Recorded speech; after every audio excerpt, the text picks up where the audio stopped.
Hey guys, Chris here, and you're watching a replay commentary for Heroes of the Storm. We are gonna see Sylvanas on Brex's holdout, and I'm gonna talk about Sylvanas and why she's more as an assassin than a specialist, and why people should respect the damage she does, but also don't be afraid of picking two specialists in Hero League.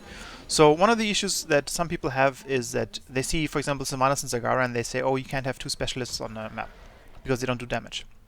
This is something that is obviously a misconception because both Zagara and Sylvanas do a lot of damage.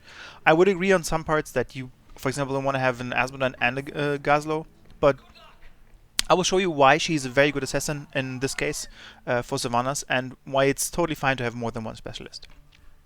So let's pause real quick and go over the basic abilities. Withering Fire is her Q ability that allows you to basically give enemies another auto attack. She has 5 charges at the beginning, and it recharges for every minion or mercenary that dies, and it restores 3 charges for any hero that dies. So this is really good for chasing and also for clearing waves, because it's basically 5 additional auto attacks that refill when you kill minions. So this is something that gives her a lot of push power. It also allows for some neat tricks. For example, you can disable 2 towers at the same time by just basically auto-attacking one tower and then Withering Fire the other tower. The same goes for mercenaries. For example, the Ogre, Siege Camps, all the Hellbats on this map, you can basically disable them at the same time by just auto-attacking one and then queuing the other one. Talking about disabling them, Black Arrow is the trait. I think that's pretty much clear. Everybody knows what it does. It disables enemy minions, towers, forts, keeps, as well as mercenaries. So basically everything that attacks will be paralyzed. This does not work on the Zerg waves or on the Punisher or any boss monsters like that. It doesn't work on the Garden Terror, obviously.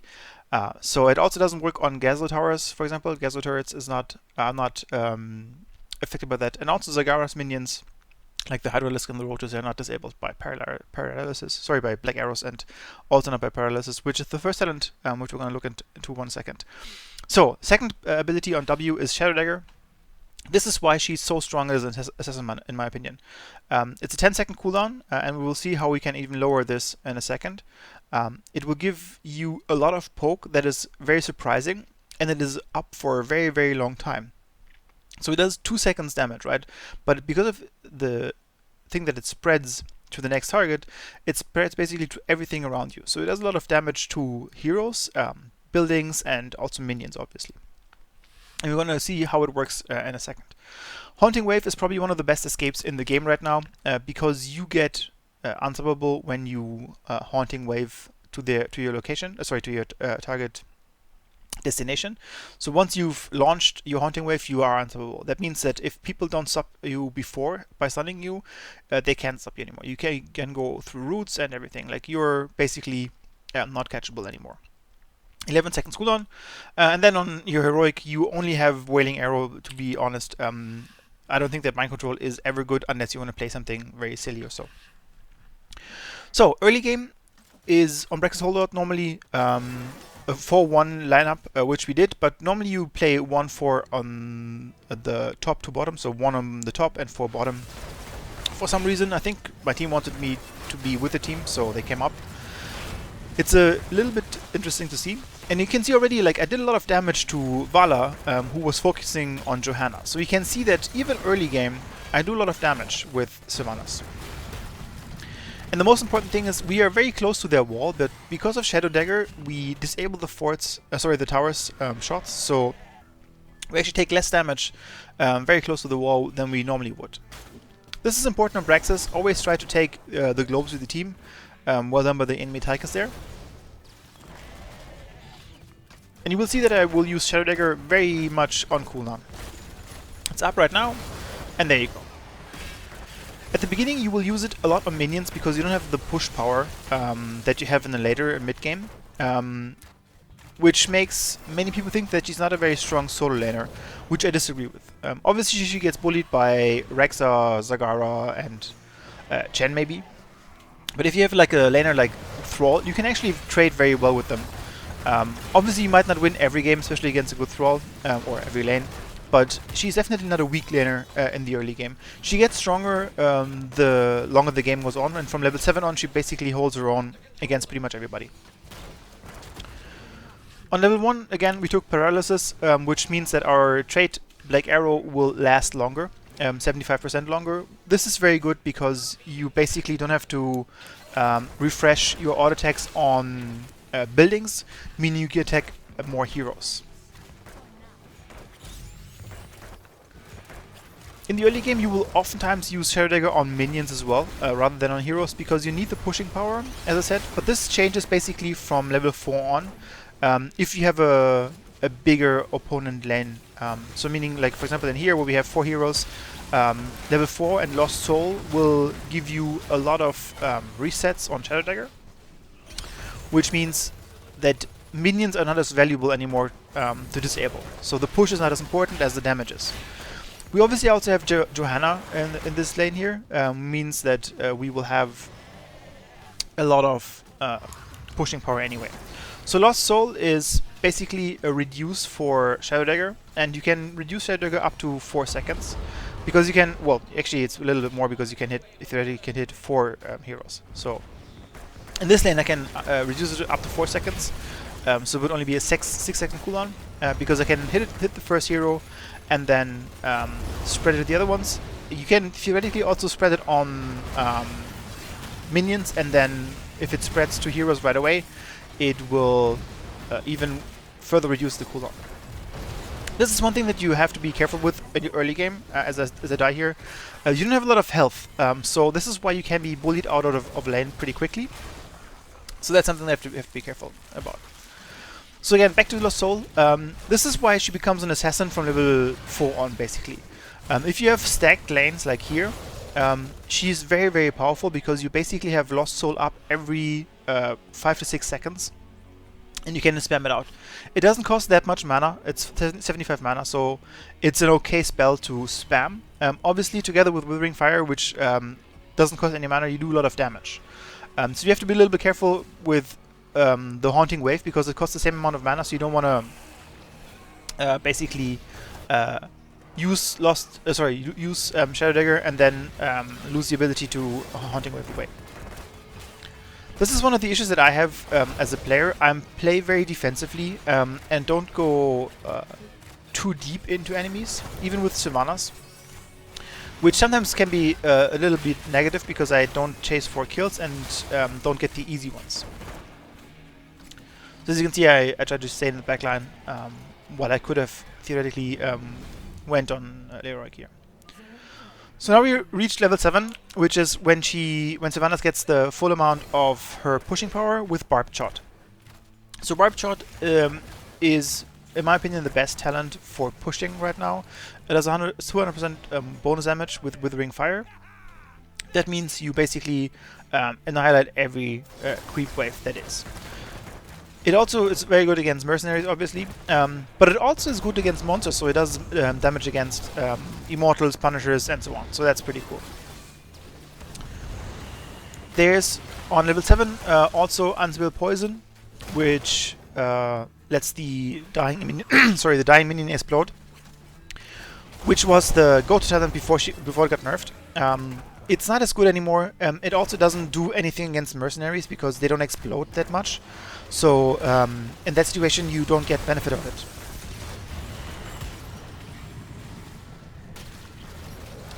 Which means, again, excuse me, which means basically you don't get benefit of your trait that much, and also doesn't give you any pushing power if there's no minions, for example. With Withering Shot, you do get pushing power in terms of enemy minions being killed earlier, but also against enemy mercenaries or mercenaries in general. So if you can't, for example, kill minions because there's nothing there, at least you get a mercenary camp much quicker.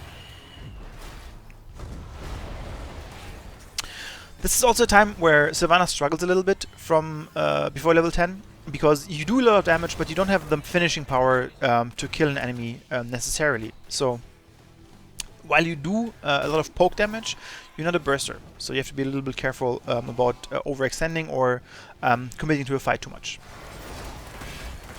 On level 7 you also have Possession, which is basically mind control for minions, so you take over enemy minions. I'm not a big fan of it because it doesn't make the push much quicker, and the recharge rate is kind of slow. So you can basically finish a minion wave in maybe 2-3 seconds if you use all of your spells. And with Possession, you don't even get all of the minions if you don't have full stacks. And here you see why it's important to get level 10, because of the burst damage that Wailing Arrow gives you. So that's when you get the power that I said earlier, the bursting power. So yeah, with Possession you don't get the pushing power that you have with Withering Arrow. That being said, I do... Withering Arrow? No, with Barb Shot, sorry. Withering Arrow doesn't even exist. That being said, I think on maps like Garden of Terror or also Warhead Junction, it might actually be an okay pick, because you have such a large map that enemies have to deal with large waves of minions, so that could be something that you can try out. Barb Shot, in my opinion, is the best all-around talent, just because it gives you so much more versatility. So I used Wailing Arrow here against Gul'dan to kill him, which means now it's on cooldown and it doesn't help us in this team fight, which is a little bit unfortunate, because obviously it would offer some help here. So you have to definitely be a little bit careful with the cooldown. It is 90 seconds, which means if you use it for a kill and then as a team fight afterwards, you might need to save it. That being said, you know, saving a kill is always good, especially if it's a 1-for-0 trade, because you get the XP, and potentially also deny XP from the enemy because you don't let them creep. So here you see why Lost Soul and Shadow Dagger are so strong. Basically you spam it out, and you hit so many enemies that it spreads all the time to different heroes, and therefore you do a lot of hero damage. This is really important because people underestimate how much damage you can do with it, and they might actually misinterpret the situation. Again, this is one of the situations where I'm super late and my team just cleans up house. I also use Wailing Arrow for no reason, because we only have 2 enemies that none of them are low, and also the silence doesn't really benefit from us, benefit us from them doing anything. It also didn't hit anything, so you know what can you do. But yeah, so Shadow Dagger is spreading so fast and so effectively that it's a lot of damage to heroes that they don't expect. This is, by the way, one thing that you can do again to split up the damage. You Q1 you Q1 mercenary and auto attack the other one. In the case of the Hellbats, they do so little damage that once you disable them with Shadow Dagger once, you can basically focus down one of them, and then that's it. Like, they don't do damage, so you can just like let the other one be active and, you know, fire breath you a little bit, but they will die before they do any significant amount of damage. You do want to use Shadow Dagger on most occasions on mercenaries as well, just because it gives you a little bit of paralysis duration for the Black Arrow as well, so you don't have to be too concerned about auto-attacking and splitting damage. This is one of the things that Sylvanas just does so well. She denies mercenary captures because they just don't do anything. So this is where most people see her effective, by denying mercenaries and you know, just denying minion spread. But as you can see here, we don't have a lot of burst damage per se when Boomerang is out, but you can see that the enemies are dwindled down quite a lot. And you also just seen my level 13 talent. There's a lot of cool talents, and let's pause it for a second, on level 13, which is the mobility tier, so to say. So I go, in this case, and for most of the time, for Windrunner, which means you can teleport a second time with Haunting Wave if you used Haunting Wave. It also helps you because it recharges your Withering Fire to 5 stacks. So this is extremely important and strong against heroes that you're chasing, because basically you Haunt Wave in, you have 5 charges of Withering Fire, they run away still, and then you Haunting Wave after them, and then you have another 5 charges. So that's basically 10 auto attacks, plus whatever you can get in between, and then the Shadow Dagger. So there's a lot of damage, and it's quite bursty, surprisingly. So Windrunner is probably the best talent because you have high mobility from it, and it's 2 times unstoppable when you need it. But there's also different ways to survive. There's Life Drain, which basically gives you Leech on your Shadow Dagger, which is okay. It doesn't do a lot of healing, so it's probably best for quick match situations where you don't have a healer. That being said, it's not that significant that you really want to take it. It's not a bad talent, but it's not, not as good as Windrunner. There's also Spell Shield that you might want to take against some very bursty combinations. I've never taken it on Sylvanas myself, just because Windrunner and then also Will of the Forsaken are much stronger in terms of evading enemy fire. So Will of the Forsaken basically gives you unstoppable. It's a cleanse and also gives you movement speed. It's a very short sprint. So with this, it's 2 abilities that give you unstoppable and also ways to escape things, while Spell Sheet only negates damage a little bit. So that's one of the things, and also Life Gem only gives you life back. So I'd rather avoid damage than make it less or heal up again. With Windrunner, also a lot of people don't take Lost Soul on 4 because they want to have With the Wind, which basically increases the range of Withering Fire. So this is something that you obviously can combo very well with Windrunner, because the free refills on your shots will allow you to chase a little bit easier if you have a larger range. So that's why people combo it. Again, I like Lost Soul much more, just in on maps where you can benefit from it. But for example, on Dragonshire, I would definitely see that With the Wind is also a very good talent.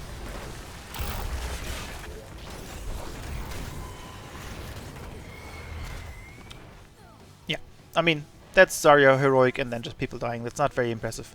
But overall, you can still see in the stats. Let's pause recruit again. I'm actually higher than anybody else.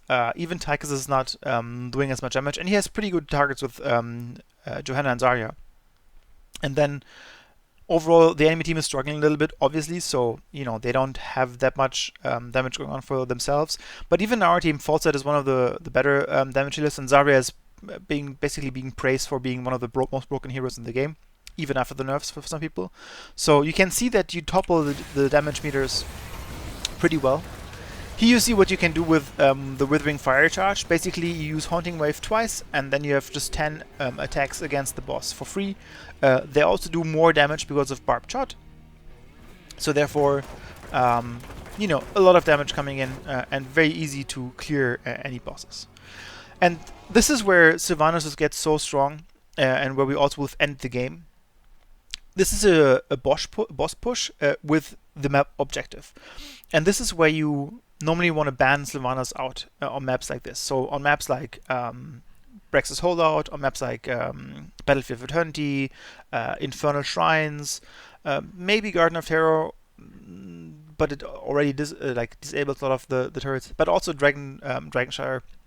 She's very strong on making these pushes even more effective by just disabling the turrets and everything. And this is why I think Lost Soul is so strong, because it just jumps over. Let's have a look at the Shadow Dagger cooldown when I use it the next time. So I use it now, 8 seconds, 7 seconds, and it's up again. So because the enemy has to defend their fort and everything right here, right now, they are going to be standing behind it, and then Lost Soul just helps me spread Shadow Dagger much more frequently. And that's also something that you can do with Windrunner. And it just makes you have the Shadow Dagger available all the time, and therefore do a lot of damage. And they can't really dodge it because basically you need to defend the wave and the boss. And you can see that there's not a lot of things that you can do. So, before the core dies, let's have a quick wrap up and see a look at the stats. Obviously, siege damage is pretty high with Sylvanas. That's always a given. You should always be very high in siege damage. But the hero damage at 12 minutes with nearly 50,000, I think is showing off that you can do a lot of damage with her.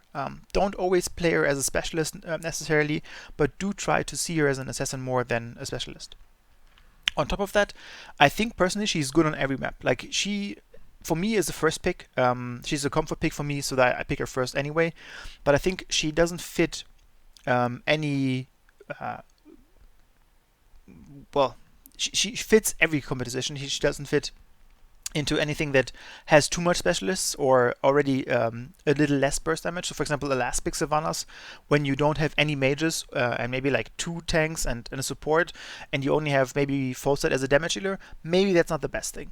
In this situation, it worked because we have Zarya who can do a little bit of damage, but also because of Johanna that she has a lot of wave clears, so that you even push even quicker. But while she doesn't fit the burst meta, she does a lot of sustained damage, and she does it in a very safe way. Like with Falstad, for example, you need to hit boomerangs, you need to hit his spells to actually be effective. With her, it's a point-and-click spell, so you can't miss it, and it's very easy to win those fights. Okay, maps wise, again, with push monsters, push bosses, push objectives, she's very strong, which means she's basically strong on every map because we have Curse Hollow, we have 2 bosses, Sky Temple, we have a boss. Other maps we have basically everything else that pushes. Towers of Doom even super strong because you have Mercenary Queen on 1, which means that the Pumpkinheads do a lot of damage early on, so you can push keeps even quicker. So she's a very well-rounded hero, and again fits in most compositions. I would probably not pick her into a composition that doesn't have any burst damage or any damage overall, because she needs a ramp up, she needs to level up. She's not very strong early fights, for example, on Curse Hollow for the first couple of tributes. She might struggle. And then again, Wailing Arrow, obviously one of the strongest heroics in the game. It's a long-range silence, so it does a lot of burst damage, surprisingly much burst damage. So keep that in mind when you have a draft with her. That's it for me. If you have any questions on Sylvanas, if you want to see the talent build that I normally go, it's down in the description. But if you have any questions, obviously put them in the comments. Let me know what you think. And otherwise, we will see you soon.